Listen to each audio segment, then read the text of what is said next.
ಇತ್ತೀಚೆಗೆ ರಾಜ್ಯದಲ್ಲಿ ಕೆಎಸ್ಆರ್ಟಿಸಿ ಬಸ್ಗಳು ರಸ್ತೆಯ ಬದಿಗೆ ಉರುಳಿ ಬೀಳುವಂಥ ಪ್ರಕರಣಗಳು ಜರುಗ್ತಾನೆ ಇದೆ. ಅದೇ ರೀತಿ ಇವತ್ತು ಕೂಡ ಮಂಡ್ಯದ ಆಡ್ಯ ಗ್ರಾಮ ಏನಿದೆ ಆ ಗ್ರಾಮದ ಬಳಿ ಬಸ್ ಅಂದರೆ ಕೆಎಸ್ಆರ್ಟಿಸಿ ಬಸ್ ಗದ್ದೆಗೆ ಉರುಳಿ ಬಿದ್ದಿರುವಂಥದ್ದು.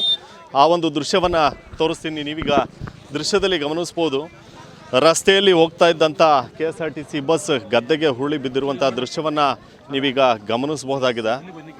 ಸಾಕಷ್ಟು ಜನರು ಈ ಒಂದು ಬಸ್ನಲ್ಲಿದ್ದರು, ಅಂದರೆ ಸುಮಾರು 70ಕ್ಕೂ ಹೆಚ್ಚು ಜನರು ಈ ಒಂದು ಬಸ್ನಲ್ಲಿದ್ದರು ಅಂತ ಈಗಾಗಲೇ ನಿರ್ವಾಹಕ ಹೇಳ್ತಾ ಇರುವಂಥದ್ದು. ಆದರೆ ಬಸ್ ಯಾಕೆ ಈ ಒಂದು ಗದ್ದೆಗೆ ಉರುಳಿ ಬೀಳ್ತು ಅನ್ನುವಂಥದ್ದು ಇನ್ನೂ ಕೂಡ ನಿಖರವಾಗಿ ಗೊತ್ತಾಗ್ತಾ ಇಲ್ಲ. ಯಾಕೆಂದರೆ ನಿರ್ವಾಹಕ ಹೇಳುವ ಪ್ರಕಾರ ರಸ್ತೆ ಕಿರಿದಾಗಿತ್ತು, ಹೀಗಾಗಿ ಬಸ್ ಉರುಳಿ ಬಿದ್ದಿದೆ ಅನ್ನುವಂಥ ಮಾತನ್ನು ಆತ ಹೇಳ್ತಾ ಇರುವಂಥದ್ದು. ಇನ್ನು ಬಸ್ನಲ್ಲಿದ್ದಂಥ ಸುಮಾರು 70 ಜನರಲ್ಲಿ 15ಕ್ಕೂ ಹೆಚ್ಚು ಜನರಿಗೆ ಗಾಯ ಆಗಿರುವಂಥದ್ದು. ಅವರನ್ನು ಮಂಡ್ಯ ಮಿಮ್ಸ್ ಆಸ್ಪತ್ರೆಗೆ ರವಾನೆ ಮಾಡಲಾಗಿರುವಂಥದ್ದು. ನೀವೀಗ ದೃಶ್ಯದಲ್ಲಿ ಗಮನಿಸ್ಬೋದು ಬಸ್ ಯಾವ ರೀತಿ ಉರುಳಿ ಬಿದ್ದಿದೆ ಅಂತ. ಪಕ್ಕದಲ್ಲೇ ರಸ್ತೆ ಇದೆ.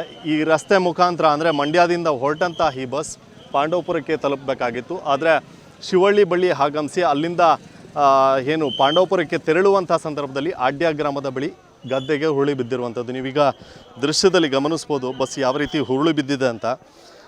ಚಾಲಕನ ನಿಯಂತ್ರಣ ತಪ್ಪಿ ಈ ಒಂದು ಬಸ್ ಗದ್ದೆಗೆ ಉರುಳಿದೆ ಅಂತ ಹೇಳಲಾಗ್ತಾ ಇರುವಂಥದ್ದು. ಯಾಕಂದರೆ ನಿರ್ವಾಹಕರು ಹೇಳ್ತಾ ಇದ್ದಾರೆ ಚಾಲಕನ ನಿಯಂತ್ರಣ ತಪ್ಪಿದ್ರಿಂದಲೇ ಈ ಒಂದು ಘಟನೆ ಜರುಗಿದೆ ಅಂತ ಹೇಳಿರುವಂಥದ್ದು.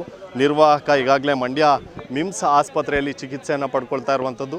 ಬಸ್ಸು ಬಿದ್ದ ರಭಸಕ್ಕೆ ಬಸ್ನಲ್ಲಿದ್ದಂಥ 15ಕ್ಕೂ ಹೆಚ್ಚು ಜನರೇನಿದ್ದಾರೆ ಆ 15 ಜನರಿಗೂ ಕೂಡ ಗಾಯಗಳಾಗಿರುವಂಥದ್ದು. ಅವರೆಲ್ಲರನ್ನು ಮಂಡ್ಯ ಮಿಮ್ಸ್ ಆಸ್ಪತ್ರೆಗೆ ಈಗ ರವಾನೆ ಮಾಡಿರುವಂಥದ್ದು. ಅಲ್ಲಿ ವೈದ್ಯರು ಕೂಡ ಚಿಕಿತ್ಸೆಯನ್ನು ಕೊಡ್ತಾ ಇದ್ದಾರೆ.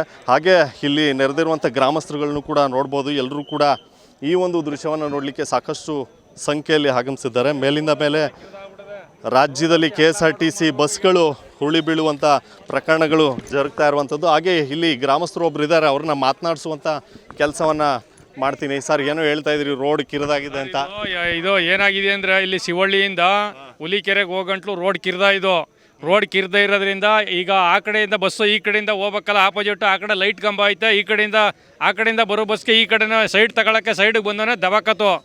ರೋಡ್ ಕಿರಿದ ಇರೋದ್ರಿಂದ ಪ್ರಾಬ್ಲಮ್ ಆಗದೆ. ಫಸ್ಟು ರೋಡ್ ಅಗಲ ಮಾಡಬೇಕು, ಸಾರ್ವಜನಿಕರಿಗೆ ಓಡಾಡೋಕ್ಕೆ ರೋಡ್ ವ್ಯವಸ್ಥೆ ಕರೆಕ್ಟಾಗಿ ಆಗಬೇಕು. ರೋಡ್ ವ್ಯವಸ್ಥೆ ಕರೆಕ್ಟಾಗಿ ಇಲ್ಲದ್ರಿಂದ ಪ್ರಾಬ್ಲಮ್ ಆಗಿರೋದು. ಇಲ್ಲಿ ಕಂಡಕ್ಟರ್ ಕೂಡ ಅದನ್ನೇ ಹೇಳ್ತಾ ಇದ್ರು, ರೋಡ್ ಕಿರಿದಾಗಿತ್ತು ಸರ್, ಹಾಗಾಗಿ ನಾನು ಟಿಕೆಟನ್ನು ಕಲೆಕ್ಟ್ ಮಾಡ್ತಾ ಇದ್ದೆ, ಆ ಒಂದು ಸಂದರ್ಭದಲ್ಲಿ ಚಾಲಕರ ನಿಯಂತ್ರಣ ತಪ್ಪಿ ಬಸ್ ಬಿದ್ದಿದೆ ಅಂತ. ಹೌದು, ರೋಡ್ ಇಲ್ಲಿ ಕಿರಿದಾಗಿರೋದ್ರಿಂದನೇ ಇಲ್ಲಿ ಸಾರ್ವಜನಿಕರು ತೊಂದರೆ ಆಗಿರೋದು. ಇವಾಗಲೇ ಅಲ್ಲ, ಇಲ್ಲಿ ಹುಲಿಕೆರೆ ಹತ್ರ ಕವಲಿಗೆಲ್ಲ ಹೋಗಿ ಸುಮಾರು ಕಾರ್ಗಳು ಬಿದ್ದು ಜನಕ್ಕೆಲ್ಲ ಏಟಾಗದೆ, ಬಸ್ ಬಿದ್ದವೆ, ಎಲ್ಲ ಪ್ರಾಬ್ಲಮ್ ಆಗದೆ. ಇಲ್ಲಿ ಈ ರೋಡ್ ಏನಿದ್ರು ರೋಡ್ ಅಗಲ ಮಾಡಿ ಸಾರ್ವಜನಿಕರಿಗೆ ಅನುಕೂಲ ಮಾಡಿಕೊಟ್ರೆ ಎಲ್ಲರೂ ಓಡಾಡೋಕ್ಕೆ ಅನುಕೂಲ ಆಯ್ತದೆ. ಇಲ್ಲಾಂದರೆ ಇದೇ ಥರ ಪ್ರಾಬ್ಲಮ್ ಆಯ್ತಲೇ ಇರ್ತದೆ, ಇದಂತೂ ಖಂಡಿತ. ಸೊ ಇದು ಗ್ರಾಮಸ್ಥರು ಹೇಳ್ತಾ ಇರುವಂಥದ್ದು. ಈ ಒಂದು ರಸ್ತೆ ಕಿರಿದಾಗಿದೆ, ಹೀಗಾಗಿ ಈ ರೀತಿಯಾದಂಥ ಘಟನೆಗಳು ಜರುಗ್ತಾ ಇದ್ದಾವೆ ಅನ್ನುವಂಥ ಮಾತನ್ನು ಗ್ರಾಮಸ್ಥರು ಕೂಡ ಹೇಳ್ತಾ ಇರುವಂಥದ್ದು. ರೋಡ್ ಅಗಲೀಕರಣ ಆಗಬೇಕು ಅನ್ನುವಂಥ ಮನವಿಯನ್ನು ಕೂಡ ಅವ್ರು ಮಾಡ್ತಾ ಇದ್ದಾರೆ. ಇನ್ನು ಸಾಕಷ್ಟು ಬಾರಿ VC ನಾಲೆ ದುರಂತಗಳು ಕೂಡ ಇಲ್ಲೇ ಆಸುಪಾಸಿನಲ್ಲಿ, ಅಂದರೆ ಆಸುಪಾಸಿನಲ್ಲಿ VC ನಾಲೆ ಕೂಡ ಇರುವಂಥದ್ದು. ಸಾಕಷ್ಟು ದುರಂತಗಳು ನಡೆದಿರುವಂಥದ್ದು ಈಗಾಗಲೇ ಜಗಜ್ಜಾಹೀರಾಗಿರುವಂಥದ್ದು. ಹೀಗಾಗಿ ರಸ್ತೆ ಅಗಲೀಕರಣ ಆಗಬೇಕು, ತಡೆಗೋಡೆಗಳು ಆಗಬೇಕು ಅನ್ನುವಂಥದ್ದು ಇಲ್ಲಿಯವರ ಮನವಿ ಆಗಿರುವಂಥದ್ದು. ಇನ್ನು ಗಾಯಾಳುಗಳಿಗೆ ಮಂಡ್ಯ ಮಿಮ್ಸ್ ಆಸ್ಪತ್ರೆಯಲ್ಲಿ ಕೂಡ ಚಿಕಿತ್ಸೆಯನ್ನು ನೀಡಲಾಗ್ತಾ ಇದೆ. ಆಡ್ಯ ಗ್ರಾಮದಿಂದ ಸುನೀಲ್ ಗೌಡ, ನ್ಯೂಸ್ 18.